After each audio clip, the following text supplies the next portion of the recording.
Hi everyone, I'm Devin. I'm with MidPenn and I'm joined with... Hi, I'm Tyler from Branching Out Adventures. We're a nonprofit dedicated to creating queer spaces outside and love working with MidPenn to especially provide opportunities to make outdoor recreation more queer in the Bay Area. So today we're out at Bear Creek Redwoods doing a bats, birds, and bugs hike where we're gonna go look for different winged creatures around sunset. It should be a really awesome time and we're excited to go see what's here. Alright, so that was a little bit of an introduction to today's hike. You can already see some birds in the background over there flying away, but yeah, I'm excited to see this hike. I think we're gonna go over to a Jesuit church and hopefully see some bats over there. So yeah, it'll be interesting. So there's plenty of birds. We've got a robin right here and a little dark-eyed junco.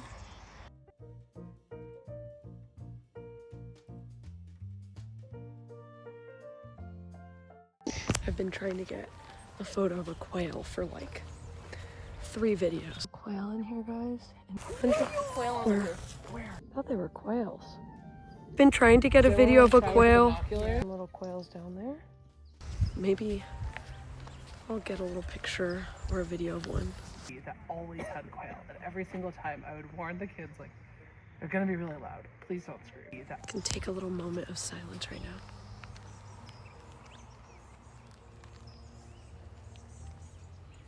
And you can hear all of the birds around. Good signs for today's hike. Our crepuscular animals are animals that are active at sunset and sunrise.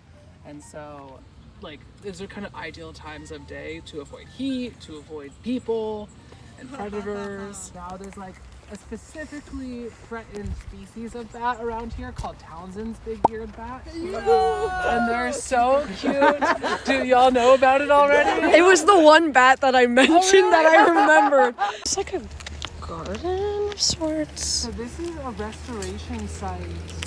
Oh. They replaced what was once like lawn grass all with native plants. And what are the grasses, Tyler? These are mostly purple needle grass, which is our state grass. I was saying earlier to some folks that one of my hot takes is that robins scare me because their eyes look really robotic to me. I've never been close. Mountain quail too. Oh yeah. Where their top knot goes straight up. Oh. They look so silly. And this is an old abandoned building that's part of the Jesuit college. And in the creation of the preserve, they kept this building for specifically the Townsend's big-eared bat because it's a threatened species. And you split it into 4 rooms, and each room is using passive solar technology to keep it at a specific temperature range. And each room is ideal for a different phase of the bat's life cycle. Specific temperature range, and each room is ideal for a different phase of the bat's life cycle. Each of those boxes can hold hundreds, if not thousands, of bats. And now my challenge for you is, can you find the evidence of the bats around? I see some evidence. Do you see some evidence? What do y'all see? Yep. Yeah, you see all their poop on the side of the garage, maybe? About woodpeckers I learned a few months ago. When you're smacking your face against trees constantly for your entire life, wouldn't that cause brain damage? And the answer is no for woodpeckers because their brain is first encased in like a liquid casing out in between like the skull and the brain. So it like absorbs some shock, but then also their tongue is so long, it wraps around their brain.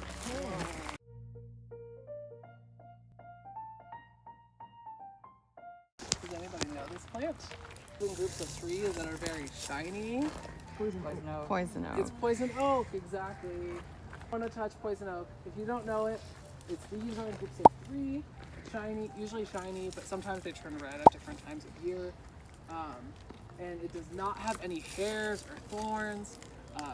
Specifically, and I say that because if it has hairs or thorns, that usually means it's a blackberry or a raspberry, which also show up naturally in this preserve. So ticks are an arachnid. They're not an insect. They like to hang out on the edges of grasses. So doing what I'm doing right now is not a great example because if they're right here, they'll just crawl right on me. Despite what most people think, they don't like big meadows of grass. They like grasses on the edges of woodlands. They are babies when it comes to the heat. Or specifically, she said wolves. Ticks are a lot less scary than we think. Usually a tick has to be attached to you for 24 to 48 hours before it can transmit any diseases.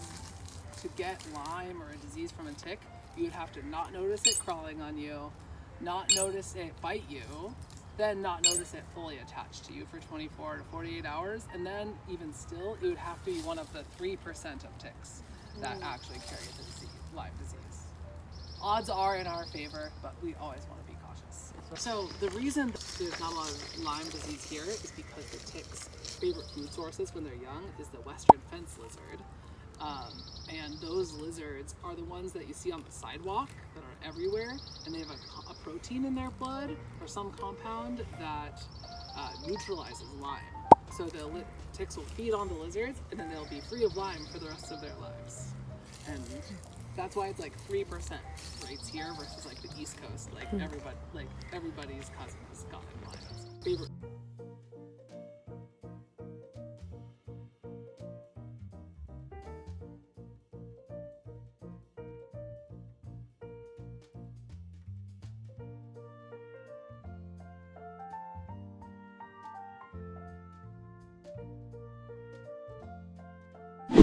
And anything in the carrot family has the umbel, but poison hemlock is distinct. One, because it's like dainty white flowers, but the biggest thing is that the stem has purple spots on it. It also has a pretty bad smell that like feels chemically if you're like. Yes, fennel is also. A hawk, maybe Cooper's. The buckeyes that we're referring to are this tree with the big white flowers. The plant is poisonous. Would use the fruits that were poisonous to throw into creeks because it would stun the fish nearby, but not enough that they would not move and they'd be easy to pull out of the water.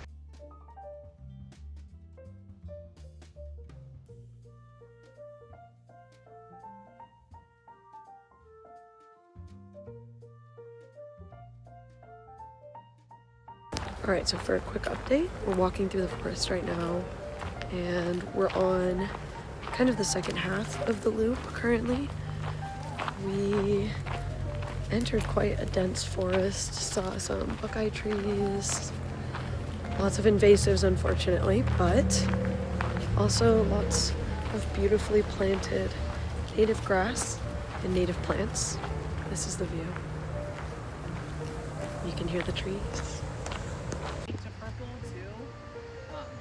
It's not like a. We also came upon a deer and two little fawns, and it was really cute out in this field. This area, it's got a good bit of sunlight, you can see up here, but it's very cool. It's also because we're here at night. Definitely a very calm, nice foresty hike where you get to see a little bit of plains, a little bit of forest, and a lot of animals. So I'm excited to see when we loop back to the buildings if we can find some bats. Some very dense, shady areas of the forest.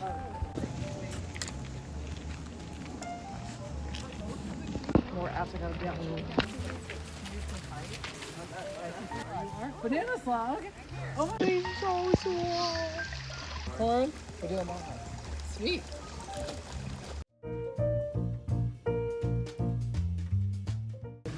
Sit and watch and listen and see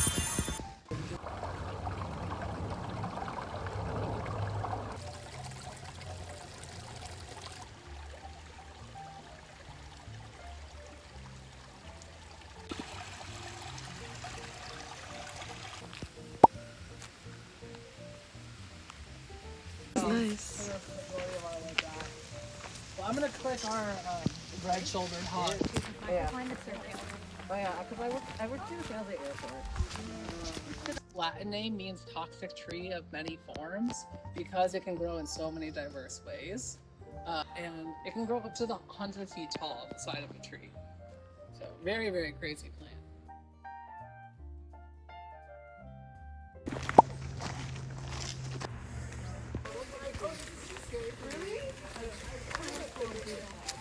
On the pile of sticks. Did you all see it? Does anyone have any thoughts about what this could be from? Maybe. Wood rat? I don't know. Yeah, Yay! Okay. So wood rats are also called pack rats, and they are really, really cute, cool critters. They have little houses. They have these little houses, or middens is what they're called, and each one is home to just one wood rat. And they're a matriarchal society where they'll pass their middens on to their daughters. And then after they mate, they make the males nest in the trees. Sometimes when you see them on the ground, you can look up in the trees and find other clusters of sticks too. I don't know about here, but keep your eyes out. Midden has multiple rooms inside of it too. Have like a room for food storage, a room for sleeping, a room where they go to the bathroom. And so, do y'all have any thoughts on why they might love poison oak? Because it attracts Yeah, predators. less disturbed. Protects you from predators, huh? Yeah. Oh yeah. Great like place to hide during the springtime and summer, and then in the wintertime you can see the nests really, really well. They're a really important animal for seed dispersal too, because they'll like move plants around. They'll even bring like smelly bay leaves into their middens to keep it cleaner and to deter other pests, which we don't usually think about rats as wanting to eat their stuff clean, but these ones do. Yeah, it's called thimbleberry because its berries are thimble shaped. And when they're ripe, so you can see one that's underripe here that's got like a little bit of a red tint. And when they're fully ripe, they turn like ruby red. Poison oak. Oh. This reminds me of like. Yeah.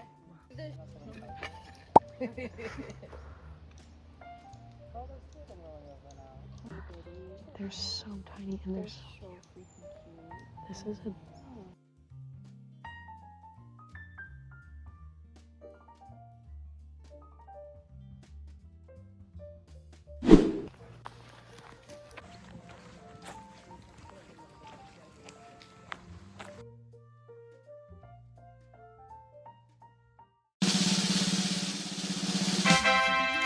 That's so cool! I've never seen one here before.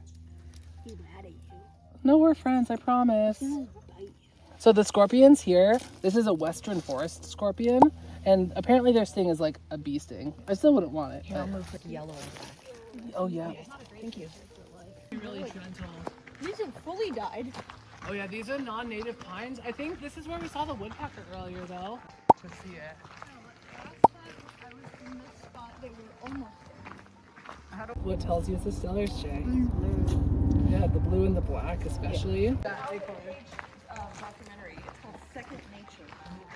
Wow. That is spooky. probably 15 to 20 types that are like native to California, and that's like a fraction of how many there are. This one is called blue wild rye because supposedly it has a blue tint to it that I don't really see. It makes this really long spike.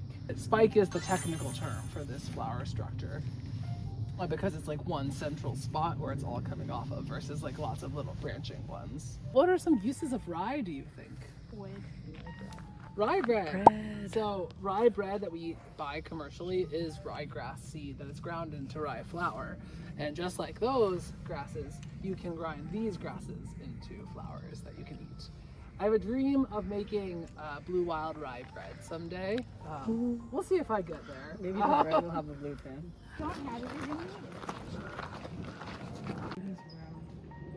Oh, there's another one. Oh, there's two. Oh yeah, it's the female. Okay. Generally with birds, the showier, more colorful one is the male. They're like more, tend to have more vibrant colors to do a mating display.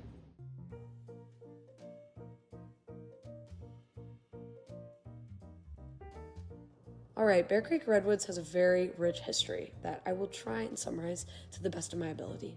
To start out, the Ohlone people, the indigenous group that resided here for centuries, were here first and grinded acorns and mortar stones you can still spot near the entrance and along the Upper Lake Loop Trail. Then came the loggers in the 1800s who cut down massive old-growth redwoods, like you could build 20 houses out of one redwood massive. So most of what you see now is second growth. After that, we had wealthy folks like Dr. Harry Tevis, who rolled in and built fancy estates. Then 1934, the Jesuits bought up most of the land, opened Alma College. We're here until 1969 training priests, and there's still a shrine to St. Joseph and a rebuilt Marian shrine in Upper Lake from that era. Then once the college shut down, the land almost got turned into a golf course and luxury homes, but conservationists were not having that. So they organized, showed up to meetings, made enough noise that Mid-Penn and Post were able to swoop in, get the property in 1999, and open it back up to the public in 2019, rehabbed a lot of the area, like the 1909 chapel and the 1934 library that still stand to tell the story, and are working to restore the land to the native vegetation that was there to begin with. Pretty cool. We just ended our hike and it was beautiful. I was very excited about this hike. It was a little bit cold today, so we weren't able to see any bats, but if you're ever looking for something fun to do to get out in nature on a hot summer night, before sunset or during sunset, because our parks do close after sunset, definitely check this place out. It's very beautiful. It was my first time coming here, and it definitely won't be my last. It's raining currently too. I don't know if you could see, but my arm's a little wet. Mid-Penn, along with other organizations, are doing so much work to restore this area and preserve it. And if you're looking for volunteer opportunities, check out Mid-Penn's website, openspace.org/volunteer. Come help us take care of these trails so you guys can enjoy it and get rid of some of the invasive species that take over the native plants in the area, and learn more about the environment and what's in your backyard. It's a true gem. Branching Out is an amazing organization, and Tyler's really good at just setting the tone for everything and making you really feel the nature around you and pointing out all of these amazing things that you wouldn't see if you weren't on a guided hike with somebody that is so interested and knowledgeable about the environment. And so we got to see a scorpion. I've never seen a scorpion before. Some Buick's wrens, dust bathing, and then, gosh, there's too many to count, but please subscribe, like, and come to Bear Creek Redwoods. It's beautiful. Beautiful.